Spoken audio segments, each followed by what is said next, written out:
إن الحمد لله نحمده ونستعينه ونستغفره ونؤمن به ونتوكل عليه ونعوذ بالله من شرور أنفسنا ومن سيئات أعمالنا من يهده الله فلا مضل له ومن يضلل فلا هادي له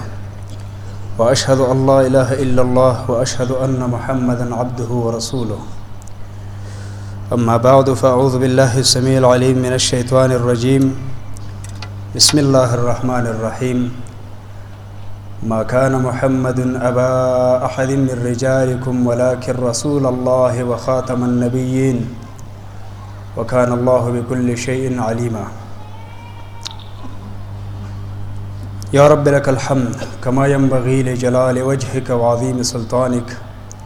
رضينا بالله ربا وبالإسلام دينا وبمحمد صلى الله عليه وسلم نبيا ورسولا سبحانك لا علم لنا إلا ما علمتنا إنك أنت العليم الحكيم رب اشرح لي صدري ويسر لي أمري واحلل عقدة من لساني يفقه قولي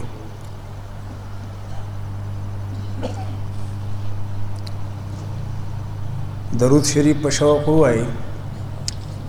اللهم صل على محمد وعلى آل محمد كما صليت على إبراهيم وعلى آل إبراهيم إنك حميد مجيد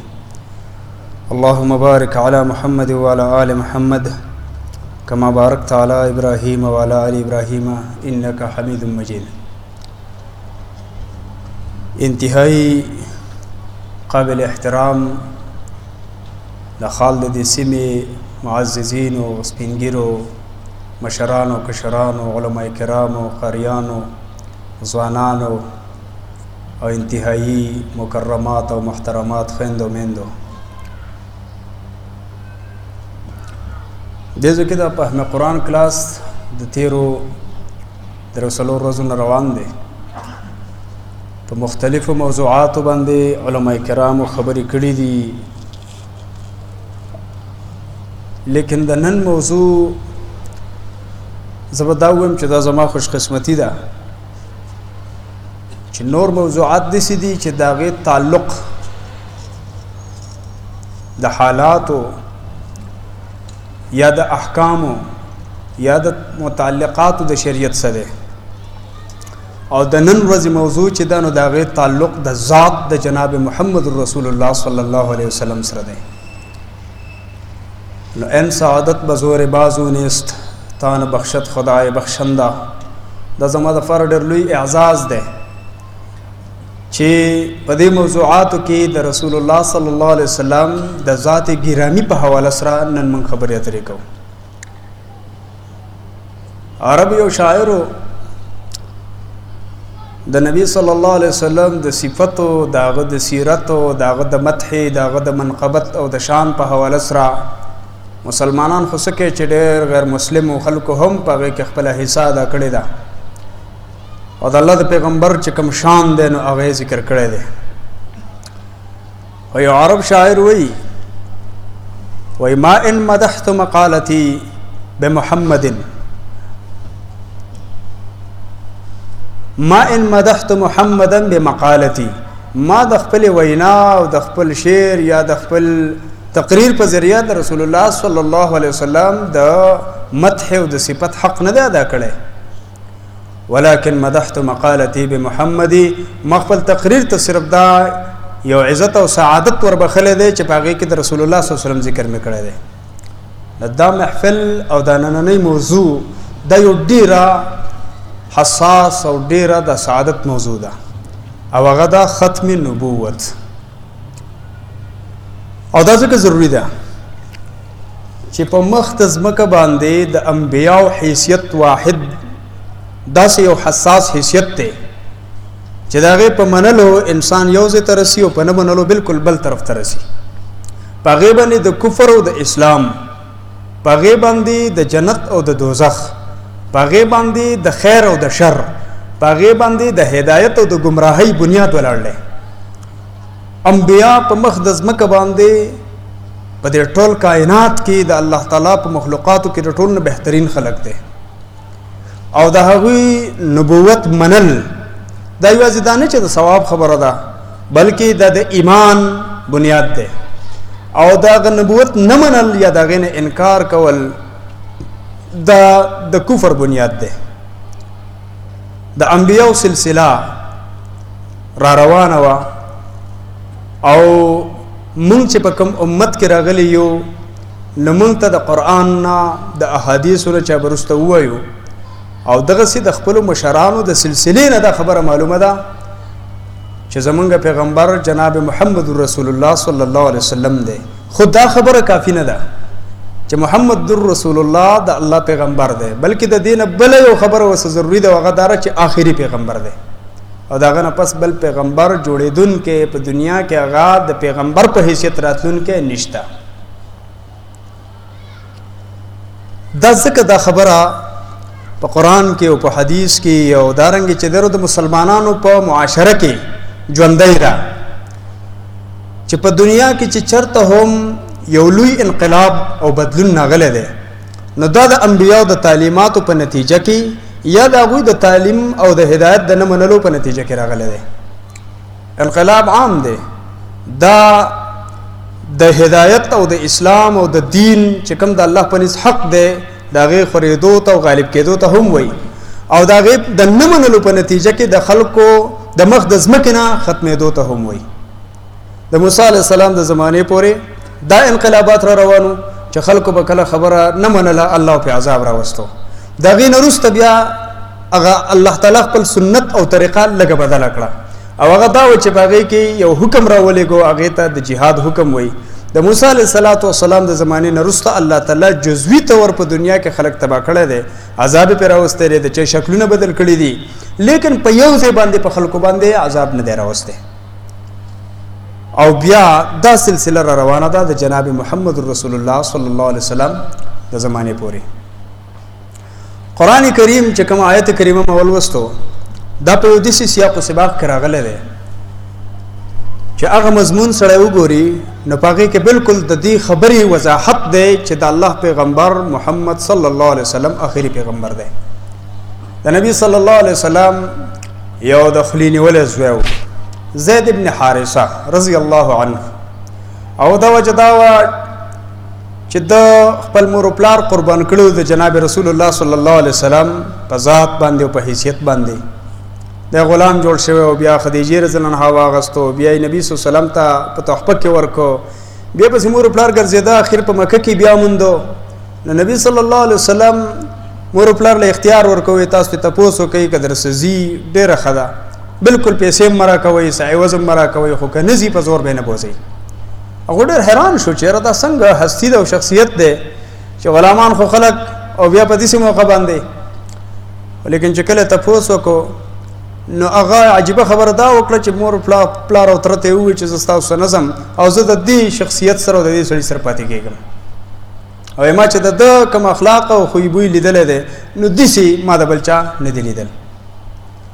هر کله چې هغه دومره لویه قرباني ورکړه چې خپل خاندان، خپل قام، خپل ټبر، خپل نسل د هغې نه ځان کټ کړو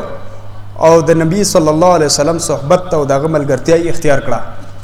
نو د عربو عام دستور و چې پردي کس ته به چا ووایي دا زما زوی دی. نو نبي صلی الله علیه وسلم هم په هغه دستور او په هغه رواج باندې څه پابندي نه وه،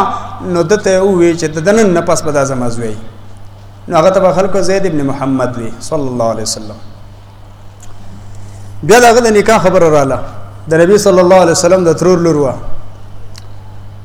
زینب رضی الله تعالی عنها. نو هغې ته د نکاح پیغام ولېږو د زید سره. هغوی خو اول داسې لږ په دې چې مونږ د قریشو اعلی خاندان یو، د باندې د غلامۍ بیا په د باندې یو د بل ځای د نسل د دغه چاپ دی، نو د اعلی خاندان زنانه به څنګه د سره وخړئ. په دې کې لږ داسې تأمل او سستي وکړه. خو چې کله دا آیتونه راله وما کان لمؤمن ولا لمؤمنة اذا قضى الله ورسوله امرا ان يكون لهم الخيرة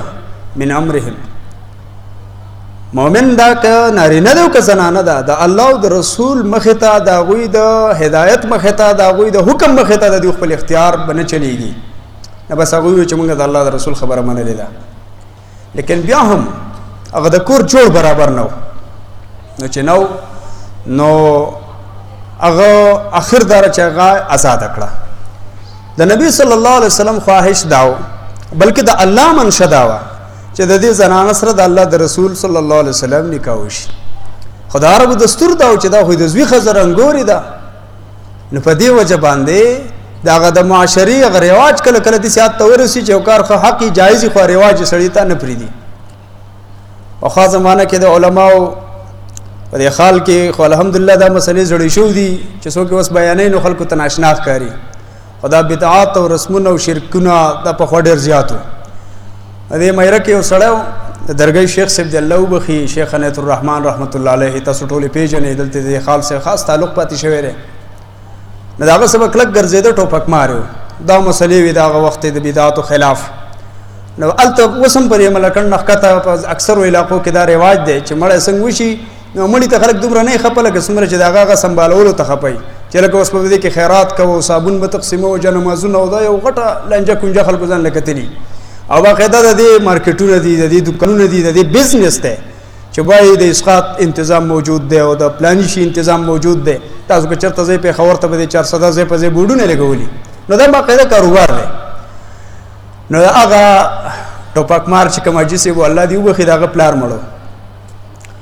چې پلار یې مړو په خپله پکې غټ خیرات کړی و، وریجې پخ کړی او دیګونه او غوښې ورسوي. شیخ صاحب ورغلی ویل که خدای دې خوار نه کړه، ته زما سره ګرځې په دې مسلو کې زموږ د خلکو سره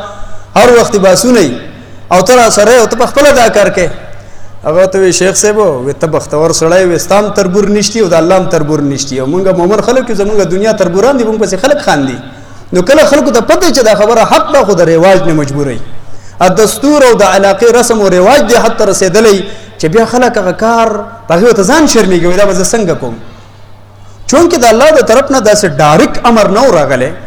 چې بالکل دا کار دا طریقه ټیک نه ده. نو د عام دستور مطابق نبی صلی الله علیه وسلم هم د هغې سره په نکاح کې لږ تأمل لاره. الله رب العالمین په خپله په سورة الاحزاب کې د دې رسم د ختمېدو اعلان وفرمایه: ما جعل الله لرجل من قلبین فی جوفه وما جعل ازواجکم. ستاسو یو خو په یو بدن کې او په یو سینه کې دوه زړونه نشي کېدی، یو داسې هم نشي کېدی. عربو یو رواج ده ښځې ته به وایي ته زما د مور په شان یې، ته زما د مور د پلاني دغه په شان یې، بس هغه به بیا ټول عمر طلاقه وه. او دغسې پردي سړي ته به وایي دا زما زوی دی. وما جعل ادعیاءکم ابناءکم، دا ستاسو د خولې نیولي زامن دا حقیقي زامن نه دي. نو چې هر کله زوی نه دی نو د هغه ښځه نګور نه ده، نو چې نګور نه ده نو نکاح جائز دی. او بیا یوازې دا نه چې نکاح جائز دی بلکې الله په خپله وفرمایل: فلما قضا زید منها وطرا زوجناکها. زید رضی الله عنه چې د هغه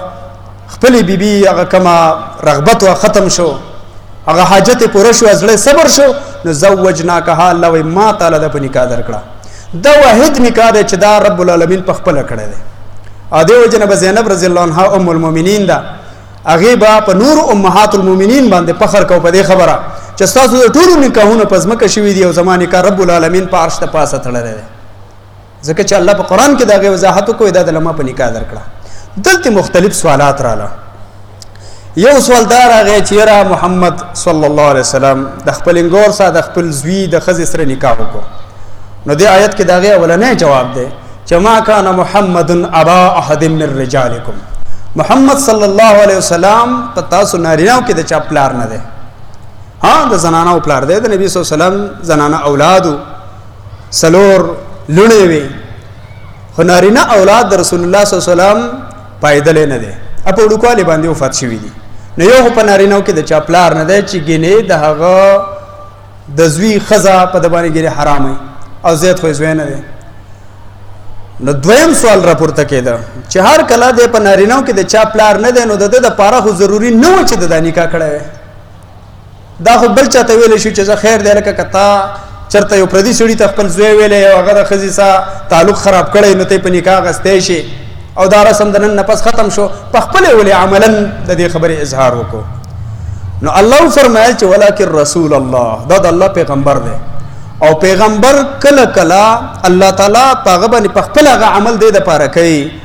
چې د خلکو دپاره د هغې په جواز کې یا د هغې په کولو کې بالکل شک شبه پاتې نشي. نبی صلی الله علیه وسلم په خپله ځکه د نکاح الله ورسره وکړه ځکه چې هغه د الله پیغمبر دی او رسول دی. نو بیا بل سوال لاته او هغه سوال دا و چې زه ټیک ته د الله رسول دی خو بس په خوله به ویلي وي په آینده کې به بل پیغمبر راغلی وی هغه به په دې عمل کړی وی د معاشري اصلاح بیا هم کېده نو الله ورته وفرمیل چې وخاتم النبیین دی د ټولو پیغمبرانو آخري دی اوس د خاتم دا معنی چې دی نو دا په څه کې راغله چې آخري دی چونکه قرآن په عربی ژبه کې دی او د عربی د ژبې معلومات به موږ د عربو نه کوو چې باید د خاتم څه معنا ده د خاتم معنا عرب کوي اخیری ده شی لکه مثال په تور په عربی کې مشهور کتابونه چې دین لسان العرب ده دارنګه تاج العروس دغه څومره چې د لغت کتابونه دي په ټولو کې لیکل دي ختم الشیء اذا بلغ اخره دا سیزي ختم کو معنا دار کله چې اخیری سر ته ورسی مختلف د عربی په ژبه کې د ختم معنا د اخیری موږ د اردو پښتو طبقه ولا هم دا لفظ استعمالي د ختم قرآن نو ختم قرآن د لفظ غازي کې استعمالي چې کله د اول نه د اخره پورې ویل شي په تراویح کې ویل شي اسی مثال په تور کور کې وسړی تلاوت کوي زنانه د تلاوت کوي اخیری سر ته ورسی نو یې قرآن ختم کو نو دا ختم د اخیری په معنا پر اردو پښتو کې په اصطلاح کې استعماليږي نو خاتم النبیین معنا اخیری دی د ټولو پیغمبرانو او په دې خبره باندې الله تعالی خبردار دی قرآن کریم په نور مختلفو ځایونو کې داسې اشارات موجود دي بلکې صراحت موجود دی چې د الله پیغمبر اخیری پیغمبر دی قل یا ایها الناس انی رسول الله الیکم جميعا ټول انسانیت ته الله تعالی پیغمبر را لېږلی دی د بل پیغمبر د راتلو ضرورت پاتې نه دی دارنګه په دې ابتدا د سورۃ البقره کې چې الله رب العالمین د متقینو کوم صفت بیان کړی دی نو پای کې فرمایي هدى للمتقين الذين يؤمنون بالغيب ويقيمون الصلاة ومما رزقناهم ينفقون والذين يؤمنون بما أنزل إليك وما أنزل من قبلك د متقی صفت دار چې هغه به ایمان راوړي په کتاب چې تا ته نازل لې په کتابونو چې مخکې نازل لې که فرض که د انبیاء سلسله جاری وي نو دا د ایمان بحثو په دې کې به ضرور الله تعالی دا اضافه کولای چې په هغه کتابونو یا په هغه وحی یا په هغه پیغمبرانو چې رستر روان دي په هغه به متقی ایمان نه وړي لکه څنګه چې د تیرو پیغمبرانو په کتابونو کې دا وی په تعلیماتو کې د دې خبره صراحت موجود ده چې کله هم رسته پیغمبر راته تاسو به خبره منئ دا مزید نور دلایل دي پاتې شو احادیث په دې باب کې دومره ډیر دي چې دلته ما یو تقریبا مختصر لیکل دي صرف په دې غرض باندې چې پاغه کې په سند کې داغه په دغه کې د چا کلام نشته خبره نشته حدیث ته رسول الله د حجت ته لکه څنګه چې قران دی فرق دا دی چې قران مونږ مانځه کې ویلې شو تلاوت کولې شو د حدیثو په مانځه کې تلاوت او قرات جایز نه دی نور دا واحده د وحی صدا په دې باندې حلال ثابتېږي په دې باندې حرام ثابتېږي عبد الله بن مسعود رضی الله تعالی عنہ یو ځلوي وای فرمایل چې الله تعالی په هغه زنانو باندې چې هغه ورزي نه راي کوي او هغه مثال په تور مصنوعي حسن جوړي پاغي الله لعنت کړی دی په خپل وختو په سنور وخته د بل چا وخته په وس کوي نو چا ورته و چې الله لعنت په کوم ځای کې کړی دی الله د لعنت ذکر خو په قران کې ناغه وته فرمایل چې الله تعالی په خپل قران کې فرمایي چې وما اتاکم الرسول فخذوه وما نهاکم عنه فانتهوا تاسو چې پیغمبر کوم خبره کوي کوم حکم درکې هغه واخلي او چې د کوم نه منع کوي نو دا غیر منع شي او د الله پیغمبر د دې خبرونه منع فرمایلی ده او لعنت کړه د پاغه زنانو باندې چې کوم دا کارونه کوي چې د الله پیغمبر په لعنت وکړي نو الله په قران کې ویلي چې پیغمبر هم د کوم نه منع کیږي نو چې څوک نه منع کیږي نو پر دې د الله لعنت ده نو حدیث حجت ته دلیل ده دیو جنا رسول الله صلی الله علیه وسلم فرمایي د بخاری شریف حدیث ته چې د بنی اسرائیل او مشریبه پیغمبرانو کوله یو پیغمبر بلاړو نبی بل راغه بل براغه حتی چې دا سلسله زما پورې راورسېده او بیا فرمایي وانا خاتم النبیین لا نبی بعدی زه د ټولو پیغمبرانو اخري ما زمانه پس بل پیغمبر نشتی دارنګ بل حدیث ته او دا هم د بخاری دی رسول الله صلی الله علیه وسلم فرمایي زما مثال او د تیرو پیغمبرانو د مثال دی لکه سړی د خسته بلډینګ جوړ کو خلق راغی دغه تماشیلا هغه کې یو دیوال دی د یوې خخت ځای پاغه کې خالی دی نو خلک کوی ډېر خسته بلډینګ جوړ شوی رخه چې دا ځای پکې بنوي وای انا تلک اللبنا بس د دقه ځای خخت زایما چې دغه ولګیدا بس دیوال نور بن شو دي کې نور ځای نشته اسی سړی د بلاکونو ډېر شوی دي خخت ډېر شوی دي خواته وسګدي خو دې ته خلک دیوال نه وای د دیوال چې کومه حصہ هغه مکمل شوی ده وای زما دا مثال له دارنګه په بل حدیث کې راځي رسول الله صلی الله علیه وسلم فرمایي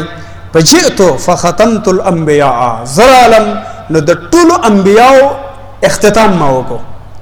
زما په وجه باندې د انبیاء سلسله نور ختم شو. بل حدیث ته رسول الله صلی الله علیه وسلم فرمایي چې وختم بی الانبیاء الله تعالی زما په ذریعہ باندې ټول انبیاء داغه سلسله ختم کړه. په بل حدیث کې رسول الله صلی الله علیه وسلم فرمایي چې فضلت علی الانبیاء بست تس شپږ خبرې دي چې هغه نور پیغمبرانو الله نه دي ورکړو صرف مال را کړلی. یو دا چې اعطیت جوامع الکلم ما ته الله تعالی دې خبرې را کړې دي چې پاغه کې معنا ډېر لوی ده خو الفاظ ډېر مختصر دي. او دا کستاسو خیال کړئ نو د سلويخت حدیثونو په نوم باندې علماو مختصر حدیث جمع کړلی. دارنګ چې دینو په مختلفو موضوعاتو باندې دومره مختصر حدیث لکه مثال الطهور شطر الایمان صفای نیم ایمان ده دغه سي انما الاعمال بالنیات د اعمال دار مدار په نیت باندې ده مختصر حدیث معنا پکې دومره لوی ده چې لوی سمندر پکې باندې لیکن الفاظ بالکل واړه مختصر دي. نو دا خصوصیت د نور پیغمبرانو نو دا صرف جناب محمد رسول الله صلی الله علیه وسلم ته حاصل لې. دارنګ ونصرت بالرعب الله تعالی د رعب په ذریعہ زما مدد کړی دی. او په بل حدیث کې تفصیل لې چې هغه رعب د یوې میاشتې په مزل باندې په دشمن باندې رعب اچي چې دشمن د نبی صلی الله علیه وسلم د زینه د یوې میاشتې په فاصله د دومره پوری چې د الله د پیغمبر نه خبر شي هڅه یو قدرتي رعب په باندې راغلی. او دغه ښکاره مثال تبوک دی. نبی صلی الله علیه وسلم ته اطلاع رااله چې را د تبوک چې کوم هغه د روم باجګزارو دا وی ماتحت خلکو دا هغه خلک د مسلمانانو د پیغمبر صلی الله علیه وسلم خلاف جارحانه عزایم لري او هغه په مدینه باندې په مسلمانانو باندې حمله کول غواړي. نو مخکې د دینه چاغوي راشي نبی صلی الله علیه وسلم پیش قدمی وکړه. ولادت د تبوک غزا ډیره مشهور واقعه ده لیکن څنګه چې الته ورسېده په لار کې نورم الله ډیر خیر مسلمانانو ته پیښ کړ. د مسلمانانو د اسلام او د دین اشاعت پکې وشو غلبه پکې رااله او الته چې ورسېده نو خبره غوي د خپل منسوبین او یا د خپل اراده نه شاته شویو. دا غرو ابو چې الله خپل پیغمبر لور کړو. یا لکه هغه مشهوره واقعه ده چې کافر د په طریقه باندې ورسېدو تورې پلاس کې د نبی صلی الله علیه وسلم آرام کې دونه لاندې دا صحیح حدیث ده. او بس دا یو موقف په تلاش کې راغی چې اوس په قتل کوم خبره به ختم شي غټی نام بوالم نبی صلی الله علیه وسلم په الله رايخ کو هغه کس د ډیر زیات دغه نه دباونه لګیاره و زمانه بل څوک خلاصي. نبی صلی الله علیه وسلم ورته وی الله دا خبره و چې هغه بالکل اغلاسه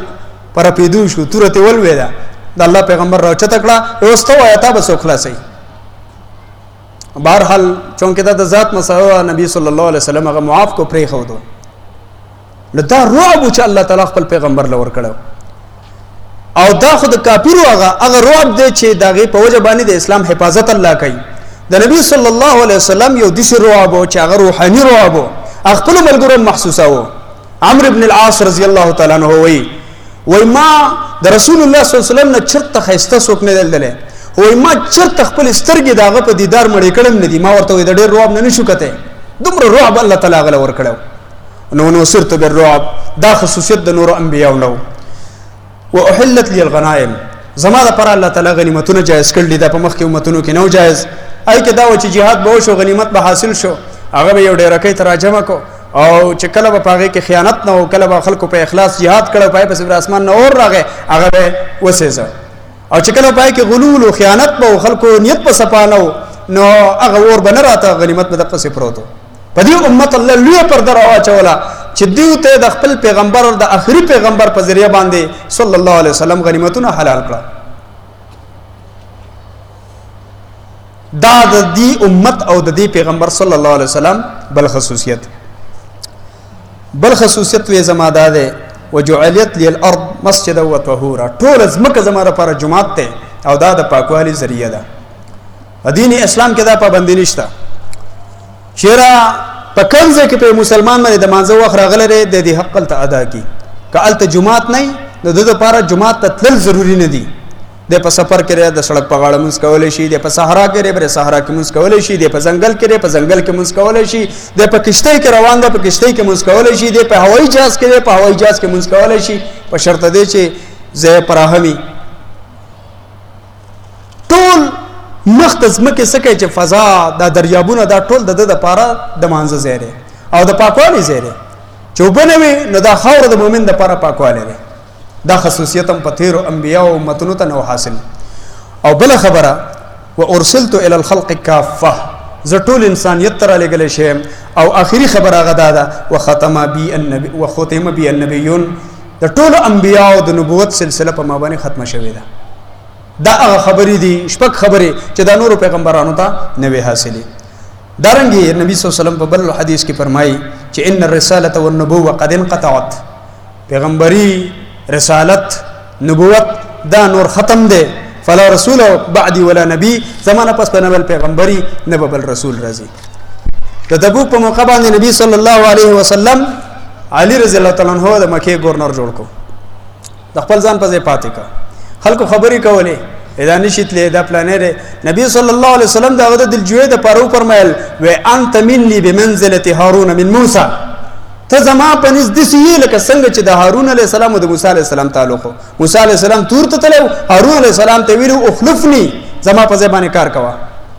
او البته بده کې خطر وا چې رسته کې دې شي خلک وای چې او کنه علي صاحب چې د رسول الله خلیفہ او دغه په ځای قائم او هغه پیغمبر دی. نو ذکر رسول الله صلی الله علیه وسلم وصدا وضاحت وکړو چې غیر انه لا نبی بعدي، دومره قدر فرق دی د هارون او د موسی علیه السلام په منځ کې چې هغه دوه پیغمبرانو، خو زما واست په منځ کې فرق دار چې پیغمبر او زمانه پس بل پیغمبر نشته. دا وضاحت ورسو فرمایا. دارنګي بل حدیث د بخاری مسلم رسول الله صلی الله علیه وسلم خپل صفاتونه، خپل نمونه چې الله ولا ورکړي دي، دا کوم صفاتونه راغلي هغه بیانې. و انا محمد صلی الله علیه وسلم، ز محمد، انا احمد، ز احمد. او بیا فرمایي و انا الماحي الذي يمحو الله به الكفر، ز ماحیما، د ماحیما نه دا چې داغه په ذریعہ الله کفر ختمي محو کوي. او دارنګ و انا الحاشر الذي يحشر الناس على عقبي، ز حاشر ما، خلق با په قیامت کې په ما پسې جمع کیږي. بل حدیث کې دی ټول ناول به زرا پاسم. البته دومره یو فرق راغلی دی په یو حدیث کې چې زرا پاسما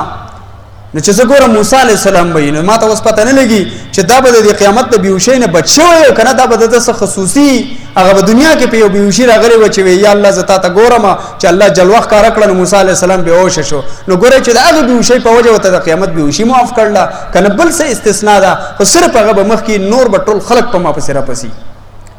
او انا العاقب، ذا عاقب الذي ليس بعده نبي، چې دا غنه پس بل پیغمبر نشته. نو دا د عاقب معنا ده د ټول نه په اخر کې راتلون کې. دارنګي رسول الله صلی الله علیه وسلم بل حدیث کې فرمایي چې ان الله لم يبعث نبيا الا حذر امته الدجال. دسی یو پیغمبر دنیا ته نه راغلی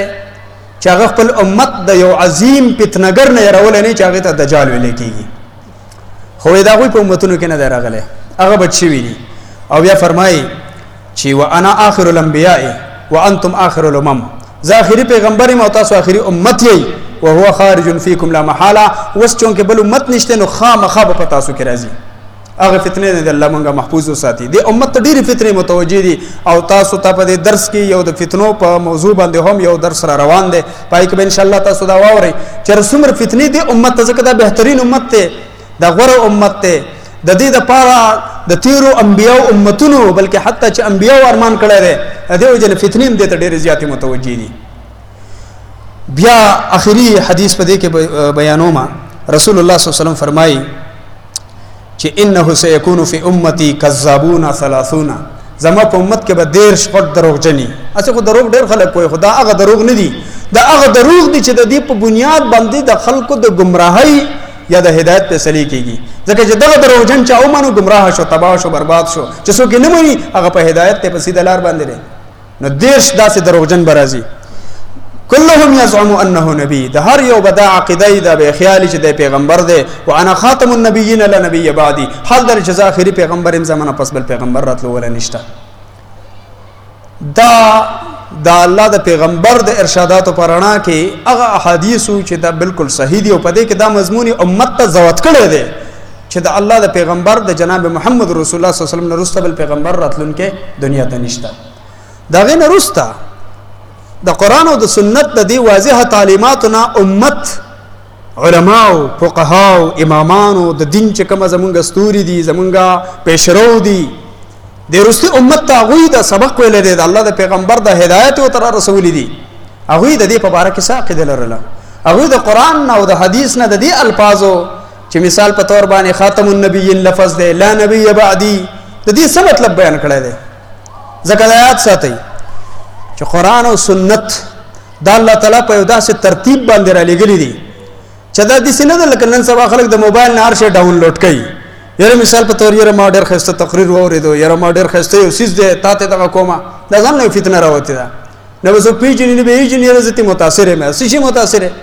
بل یو کس راغی زموږ کلي کې ډېر ښه سړی دی ما ته ووایي چېرې تره پلانې مفتی صاحب پېژني نو ما ورته ووایي چېرې داسې خاص تعلق خو مې ورسره نشته تاسو بیان واورئ که نه هغه وایي چې یاره داسې چل دی چې دا مړي چې دی نو دا اوري او دا نه اوري دا څه قصه یې کوله اوږده غوندې نو دا خو څه داسې غټ ایشو نه دی د نن سبا دور که مړي اوري زموږ څه سویمه ده او که نه اوري زموږ څه سویمه ده دا خو ځان له یو دنیا ده او ځان له باس دی الله له تلي دي یو که اوري هم خپل طبیعت دی او که نه اوري هم زموږ څه خو څه عملي تعلق نشته دې خبرې که مړي اوري هم منځونه پنځه دي او که نه اوري هم منځونه پنځه دي که مړي اوري هم دغه د رمضان د میاشتې روژې فرض دي او که هغه نه اوري هم دغه روژې فرض دي او که فرض کا دا مړي د دې ساده خطونه وروسته بېرته به قبر کې ژوندي دي نو هم د اسلام دغه احکام دي موږ پرې عمل کوو او که فرض کا مړه دي څنګه چې د قرآن وایي مړه دي نو هم دغه احکام دي د دې خبرې تعلق د عملي ژوند سره سره چې نه که نه دا خو ډېره غټه مسله ده نو خبره دا ده چې اصل کې د علماو کردار په معاشره کې هغه پکار دی چې هغه د داسې خبرې نه خلک خبر کړي چې هغه په هغې باندې د ایمان د کفر دارومداري خلک روان دی کم طرف ته روان دی مختلفې فتنې دي او خاص کر زمونږ نننۍ خبره چې ده نو هغه د ختم نبوت په حواله سره ده چې په دې باندې څومره په تیزۍ او په زور او په شور سره کار روان دی په داسې نومونو باندې په داسې طریقه باندې چې خاص کر جدید تعلیم یافته حضرات چې دي د هغوی په ذهن کې مختلف قسم شکوک او شبهات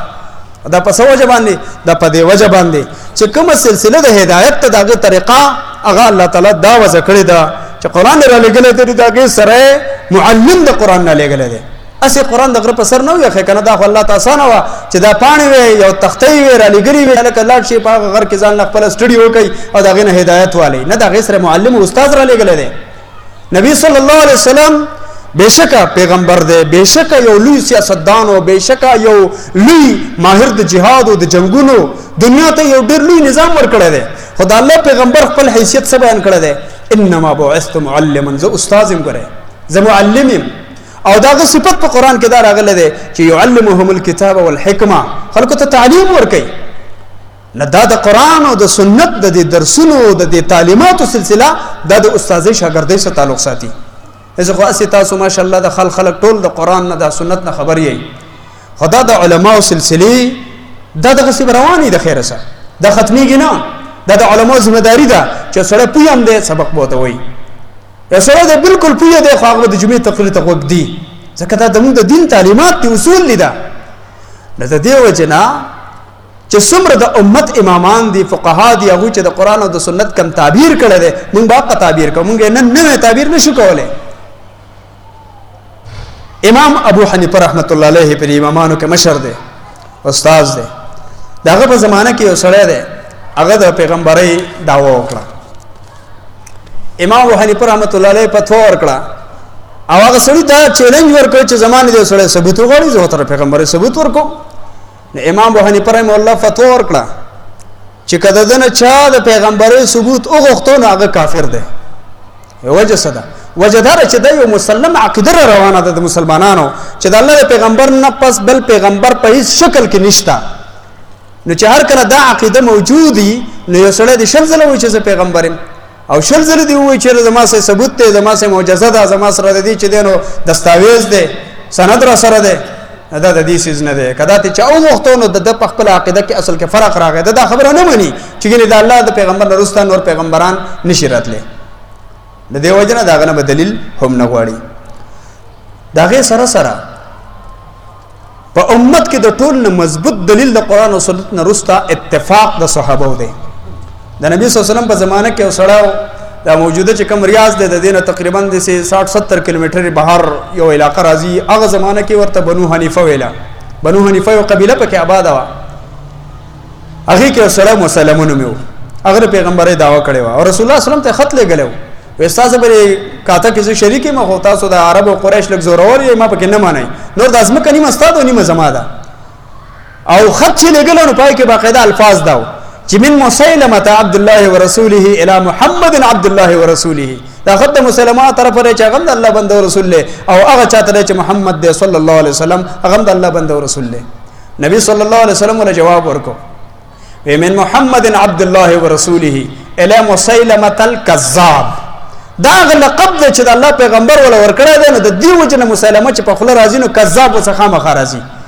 دا خط محمد رسول الله د طرف نه دی چې هغه بهشکه د الله رسول له خو هغه چاته چې مسلمان نوم دی خو الکذاب ډېر لوی دروغجن دی او سلام علی من اتبع الهدى او پاتې شو د ځمکه مثلا ان الارض لله یورثها من یشاء ځمکه د الله ده د بل چا نه ده البته چې چاله وغوړي غلې ورکي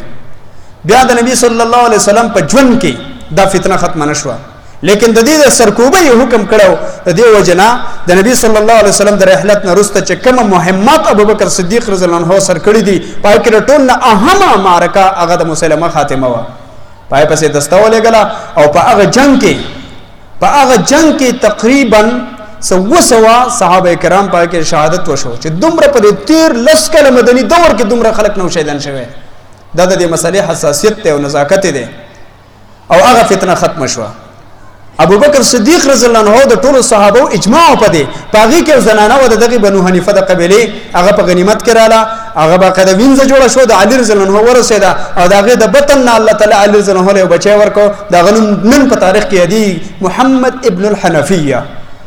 محمد ابن علي خدا د هغه زنانه زویره چې د بنو حنیفه د قبيله نیوي شي او هغه په وینځ په حیثیت باندې راغلی و حال در قانون دار چې څوک مسلمان دی بغاوت وکړي د اسلامي حکومت نه نو دا غسر جنگ کې دی شي لیکن دا غوي بچي یا دا غوي زنانه وینځ غلامان نشي جوړې دي حتی که په هغه اسلامي حکومت کې دنا زمیان اوسېږي غیر مسلمه او هغه مثال په تور بغاوت وکړي نو هغه هم قیدیان غلامان نشي جوړې دي لیکن دا خلق د غلامان جوړ کولې ځکه د کافرو په دې مسله باندې زموږ د عقیده او کتاب د امام طحاوی رحمت الله علیه لیکل دي العقیده الطحاویه او هغه کې لیکل دي چې محمد صلی الله علیه وسلم د الله بنده او رسول له امام الاتقیاء دی او محبوب دی الله رب العالمین او خاتم دی د ټولو انبیاء او داغه نرسته په هر شکل کې د پیغمبري دعوه کول دا کفر دی او دا گمراهی دی او دا ضلالت دی د دې وجه نه عزتمندو دا مسله د امت په نسبت بالکل اجماعي ده اتفاقی ده بلکې هیڅ اختلاف نشتی وخت په وخت باندې داسې دجالان راغلي دي ځای په ځای باندې لیکن موږ ته چې کومه فتنه مخامخ ته او خاص کر په دې دور کې نو هغه د قادیانی فتنه ده په تقریبا 1896-97 کې هغه خپل سګړې وړې خبرې شروع کړې او په 1902 کې باقاعده اعلان وکړ چې پیغمبر یم څنګه پیغمبر یم سویما نه نور خبرې ټیک دي اذان هم دغه منظم دغه 15 ټیم دی رمضان روزي هم دی حج لمزه خیر دی خو خبردار چې jihad نشته په اسلام کې دغه خبرې د پر زر علی شي او داغي لوی تاریخ ته پښا باندې چې هغه ننم برتانیا داغوي سپورټ کوي داغوي حمایت کوي داغوي پښا ولړلې داغوي چکم خلیفګان دي کوم خلک دي هغه ټول التوسیږي او داغه فند او داغه ټوله سرپرستی هغه کوي قادیانی او ډېر لوی حمله وکړه د بری صغیر پاک وهن په خاور باندې او د دې ځای په مسلمانانو باندې او افسوس سره د فتنه ځکه خطرناک و چې د مسلمان په لباس کې کار کاو منځبه کاو اذان چې کوم وای نن قادیانان چې کوم اذان وای اشهد ان محمد رسول الله پکې وای خلک ډېر په گمراهۍ کې پریوزي چې لکه د محمد صلی الله علیه وسلم مني دارنګي هغه خپل عبادت خانه ته جمعات بوي خپل عبادت ته منځ وي نو عام مسلمان دا فرق نشو کولای دا الله په فضل باندې علما کرام او د هغه فتنې مخه ته بن وتاړه او تاسو ته پته را چې کله پاکستان آزاد شو نو دا فتنه دومره په تیزی وځکه چې د انګريزانو دورو دا وی ایجنټانو دا وی خلکو په غټو غټو هدوی لګولیو بلکې ډېر عجیب خبره دا و چې د پاکستان اولنې وزیر خارجه د قادیانیو سر ظفر الله خان په نوم باندې مشهور دی او هغه قائد اعظم چې کله وفات شو دغه جنازه نه کوله یا به د کافری ز مسلمانم نو مسلمان د پر د کافر جنازه جایز نه ده او یا به ز کافری ما د مسلمان نو کافر د مسلمان جنازه نشي کوله هغه جنازه ونه کړه او هغه د وزارت خارجه په ځای باندې په ټوله دنیا کې د پاکستان چې څومره سفارتخانه وي پاغه کې د پاکستان د سفارت په ځای د قادیانیت پرچار کاو او دا هغه وجنه فتنه د حد ته ورسېده چې په پاکستان کې هغوی زیلې خښې کړې او دومره خښې کړې چې ډېرو غټو حدود ته ځان ورساو. لیکن د علماو په انتهایی کوشش باندې او یو خبره زه کوم او هغه دا ده چې په اتفاق او اتحاد باندې دا څومره مسلې چې دي دا فرقواریت خرابې کړلي چې کله د هغوی اتفاق او اتحاد په دې مسله کې حتی چې د سني او شیعه اختلاف په دې کې نه نو په 1974 کې د قادیانیانو د هغې عظیم جماعت خلاف یو تاریخي فیصله وشوه او دا دومره تاریخي فیصله وه د پاکستان په پارلیمنت کې او په آئین کې دستور کې تبدیلی وشوه چې دا غیر مسلم اقلیت دی دیو خپل عبادت خانې ته جماعت نشي ویلی دیو خپل چې کوم اعلان کوي مثلا هغې ته اذان نشي ویلی دیو د مسلمانانو چې څومره اصطلاحات دي دا به نشي استعمالولی دا پابندي پرې ولګېده او دا واحده اسمبلي وه چې په دې کې 100% حاضري وه په هم په ایوان بالا کې هم په ایوان زیرین کې قومي اسمبلی کې هم او په سینټ کې هم 100% حاضري وه او دا واحد داسې بل دی د پاکستان په تاریخ کې چې په دې کې یو رکن هم اختلاف نه دی کړی هیڅ چا پکې اوس نن سبا مختلف قوانین جوړیږي څوک واکاوټ وکړي څوک وایي زه پکې نه یم څوک ځان خفه کړي څوک ځان نمرې نه ونیسي او په هغې کې نه چا ځان نمرې نه نیولی او نه چا ځان خفه کړی او نه چا واکاوټ کړی ټولو په اتفاق باندې دا خبره پاس کړې چې دا غیر مسلمه دی لیکن په دې خبره محض دا کافي نه ده زمونږ ستاسو مخې ته صرف ذمهواری دي هغه دا ده د محمد صلی الله علیه وسلم نوم په قرآن کریم کې 4 ځله راغلی دی وما محمد الا رسول سورة آل عمران 2 نمبر دا آیت چې مونږ ولوستو ما كان محمد ابا احد من رجالكم ولكن رسول الله وخاتم النبيين 2 نمبر سورة محمد کې چې الله رب العالمین فرمایي وآمنوا بما نزل على محمد وهو الحق من ربهم او 4 نمبر سورة فتح کې چې محمد رسول الله دا 4 زید الله د پیغمبر د نوم ولې راغلی دی او خاص کر دغلته د رسالت مسله ده چې دا د الله پیغمبر دی دا بل حیثیت والا نه دی سوا د دې چې د الله پیغمبر دی او بیا آخري پیغمبر دی او سچ په محمد صلی الله علیه وسلم نازل شوی دی او هغه حق دی او محمد صلی الله علیه وسلم د الله رسول دی. قرآن کریم کې عام طور نبی صلی الله علیه وسلم ته خطاب چکیږي یا خبره کیږي دغه باره کې د النبی الرسول په حواله سره کیږي خو دې سره کې نوم دی اصل کې دا یو لوی نقطه پکې پرته ده او هغه دا ده چې د دې امت نه وروسته بل امت نشته د دې کتاب نه وروسته بل کتاب آسماني نشته نو په دې وحی کې چې د رسالت د امت ته کوم سبق پاتې کیږي نو چې د هغې رسالت تعلق سوا د محمد نه د بل چا سره نه او د محمد صلی الله علیه وسلم تعلق سوا د رسالت نه د بل څه سره نه چې رسول دی نو صرف محمد دی او محمد صلی الله علیه وسلم صرف رسول دی چې امت ته دا سبق په دماغو کې زده شي ځکه دا غنوم په دې ځای کې 4 ځله راغلی دی په هر ځای کې د رسالت مسله ده په هر ځای کې د الله د پیغمبرۍ خبره ده نو مونږ ته دا سبق په دې کې میلاو دی چې مونږ به د محمد صلی الله علیه وسلم بل حیثیت نه پیژنو سوا د دې نه چې هغه د الله رسول او آخري رسول دی او د آخري رسول په باره کې زموږ تصور دی چې بل څوک نه دی سوا د محمد صلی الله علیه وسلم نه او هغه محمد مولانا مودودی رحمه الله پر خپل تصنیفاتو کې ځای په ځای اصطلاح استعمال کړې ده چې محمد عربي صلی الله علیه وسلم دا ولې وایي کې ډېره خاص نقطه پرته ده هغه دا ده چې غلام احمد قادیانی په خپل تحریراتو کې دا لیکلي دي چې په دې اذان کې چې وایي چې محمد اشهد ان محمد رسول الله دا ما یادوي دا یو شاعر دی هغه دا ویلي چې د دې محمد نه هغه غلام احمد قادیانی مراد دی نو چې قرآن چا ویلی او د قرآن کریم تعلیمات چاته زده نو هغه په دې پوه دی چې محمد خو مونږ بله هستي نه پېژنو سوا د هغې نه چې مکه کې پیدا شوی او په مدینه کې د هغه رحلت شوی دی هجرت شوی دی او هغه د آخري پیغمبر په حیثیت باندې په دنیا کې معروف او مشهور دی هر سړی به محمد نوم ځان لږدي پابندي پې نشته لیکن د رسول په حیثیت نه د هغه د امتي په حیثیت باندې او د دې سره سره تقریبا نن 4 کاله مخکې پیښور یونیورسيټي کې ملګری هغه ټلیفون وکړ چې زموږ استاد دی پروفیسور دی پلار یې مړلی مونږ لاړو هلته جنازې له خو اوس خبر شو چې د هغه پلار قادیانی دی نو جنازه وکړو که ونه کړو نو دا ګوره ډېرې د افسوس خبرې دي او دا چې دلته کم زمونږ ینګ جنریشن دی تعلیم یافته حضرات دي نن سبا ډېرې فتنې دي خو یوه عظیمه فتنه د سیکولریزم د دهریت او بیخي د الله د رسول الله د بل طرف ته تلو دا شروع ده د جدید تعلیم په نوم باندې الله سکه او رسول سکه او داسې خبرې دي دې طرف ته خلک روان دي ذهني سکون ورته بل سکه نه ملاويږي نظر په مذهب باندې په دین باندې حمله شروع کی اده جنا ډلوي خلک ته هغه د پته نه لګي چې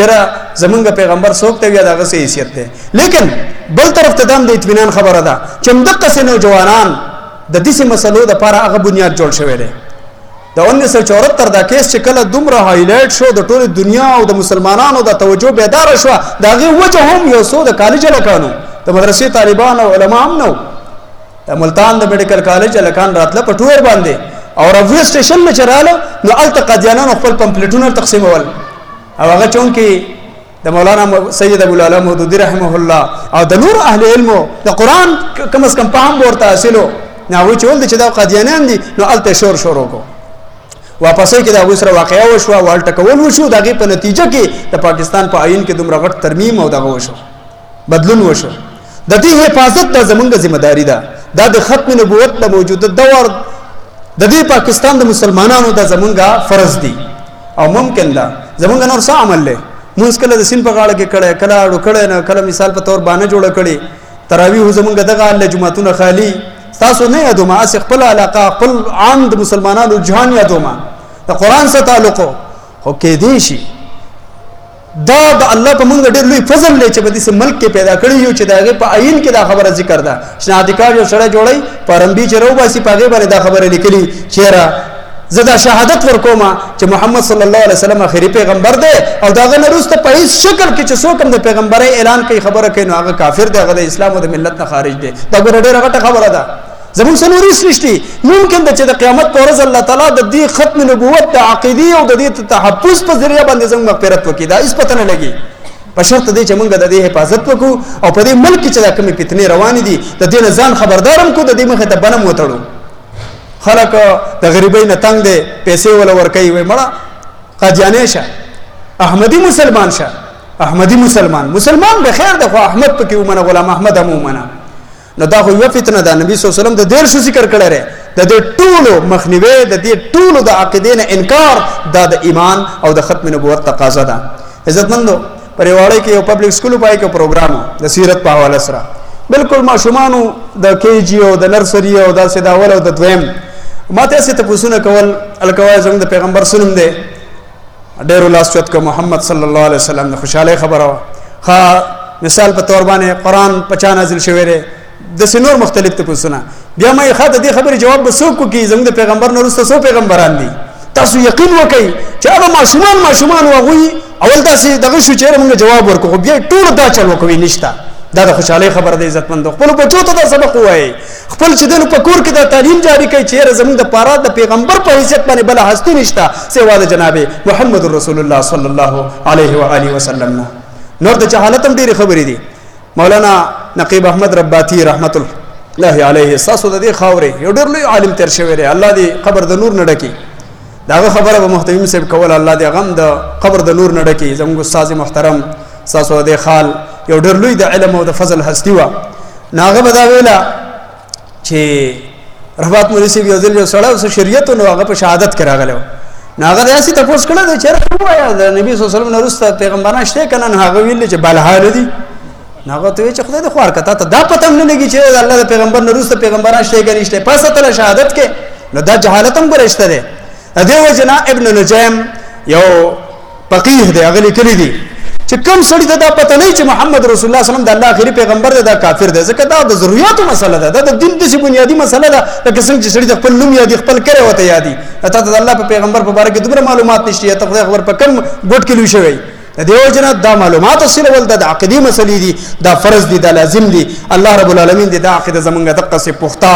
دغه سي مضبوطه او دقه سي ثابت او برقرار لري او د مرګ پورې دی الله په دې باندې مونږ د استقامت توفیق راکړي دا د دعاګانو د لپاره خلکو درخواستونه کړلي ان شاء الله موږ ټول دعا ته محتاج یو د الله رب العالمین نه بغواړو سبا زمونږ د استاد محترم او د شیرګل د مفتاح العلوم د مدرسې د شیخ الحدیث حضرت مولانا صفی الله صاحب درس ته د دې وجنا تاسو چې دا نن سمره ته دعوت چلوي پدې کې ثواب دی پدې کې اجر دی د قرآن محفل دی د سنت محفل دی د دین محفل دی د دین په نسبت قائم دی او نبی صلی الله علیه وسلم فرمایي چې چاته د خیر طرف ته هدایت وکړو داغه لپاره به هم اجر او ثواب وي پاږي چې قبل سره سمره عمل کوي هغه به په الله اجر او ثواب ورکړي نو ان شاء الله دا سنیت او عزم بکوي کنه بکوي چې یو سړی سباله بل قسم د ځان سره ولې د خپل کور د خپل خاندان دا مختلفي فتنې دي مولانا په غیبه باندې باس کوي مولانا احسان الله صاحب خو نن سبا غټه فتنه دام ده چې مسلمان منځ او دست هغه په منځ کې غټ رکاوټ شي شره کوم چې اهم خبرونه هغه مسخوتن نرستي د مسخوتن منځ قضا حال در رسول الله صلی الله علیه وسلم فرمایي چې تاسو د شپې له وخت او د کېږي سار د وخت پاسي زمون ترتیب الټه رې نو وخت او د کېږو نو وخت پاسو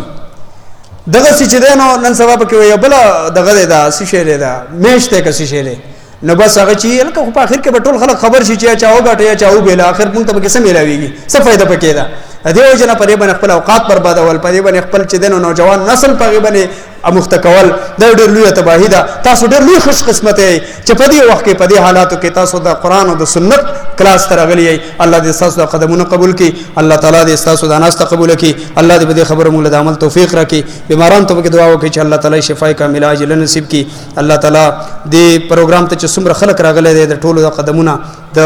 حسناتو په میزان کې واچي الہ العالمین د نبی صلی الله علیه وسلم سره محبت د ختم نبوت د عقیده حفاظت باغې باندې غیر متزلزل ایمان او ثبات زموږ د مرګ پورې نصیب کړي الہ العالمین د دې خطې د علماء کرامو ډېر لوی خدمات دي خاص کر زمونږ د استاد محترم محتمم صاحب رحمت الله علیه الہ العالمین دا غوي نور چې څومره خاندان دي هغه ټول محتمم صاحب ته رباط مولوی صاحب ته د دې علاقې چې نور څومره مشران دي علماء کرام دي په دعا کې به یاد کو دا موږ چې سوای دا ټول دا غوي برکات ته دا غوي علمي فیوزات دي الله تعالی دې غوي قبر د نور نډکی الہ العالمین د دې خال د سیما چې د دین د لپاره شهرت لري د قرآن د لپاره شهرت لري دا د الله د پیغمبر د مینو خلکو کله دې بستی دا الله د په علم آباد لري الله د دې د خلق د دین سره محبت کوونکې لري الله تعالی د دین او جوانان دغه سي دغه په صلاحیتونو کې برکت او اضافه واچي هغه د دینی او دنیوي د هر قسم علومنا اراسه کې دا تنظیم چې د پروګرام چکړه دی الله تعالی ویل لوی خیر او اجر ورکي هغه ملګرو لا دا غوي اتفاق اتحاد نصیب کې دا غوي په دې کوششونو کې چې غوي یو دنیوي یو سکول چلای خدای سره سره د دینی تعلیمات او د محبت په وجه باندې دا پروګرام کړی دی الله تعالی دې ول اجر ورکي الله تعالی دا غي په ذریعہ باندې د دې پروګرام په ذریعہ باندې چې څومره مسلمانان دلته حاضر دي دا غوي مشکلات ختم کې الہ العالمین دا کوم ماشوم چې په هسپتال کې داخل لې داغه لپاره دعا وکړي چې الله تعالی د مور پلار د لپاره د سترګو اخواله وګرځي داغه شفا نصیب کی داغه چې سم تکلیف او بیماری ده الله تعالی داغه لپاره د خپل کور د خپل منګیو بدارو کی الله تعالی د هر قسم د لا علاج مرزونو نه د طوفانونو نه په دې دور کې چې کوم فتنې دي د دې نه مونږ وساتي زمونږ ایمان زمونږ سره محفوظ وساتي زمونږ د مرګ پورې دا شهادت زمونږ په جبه باندې نصیب کې چې لا اله الا الله محمد رسول الله وصلی الله النبي الكريم برحمتك يا ارحم الراحمين جزاكم الله خيرا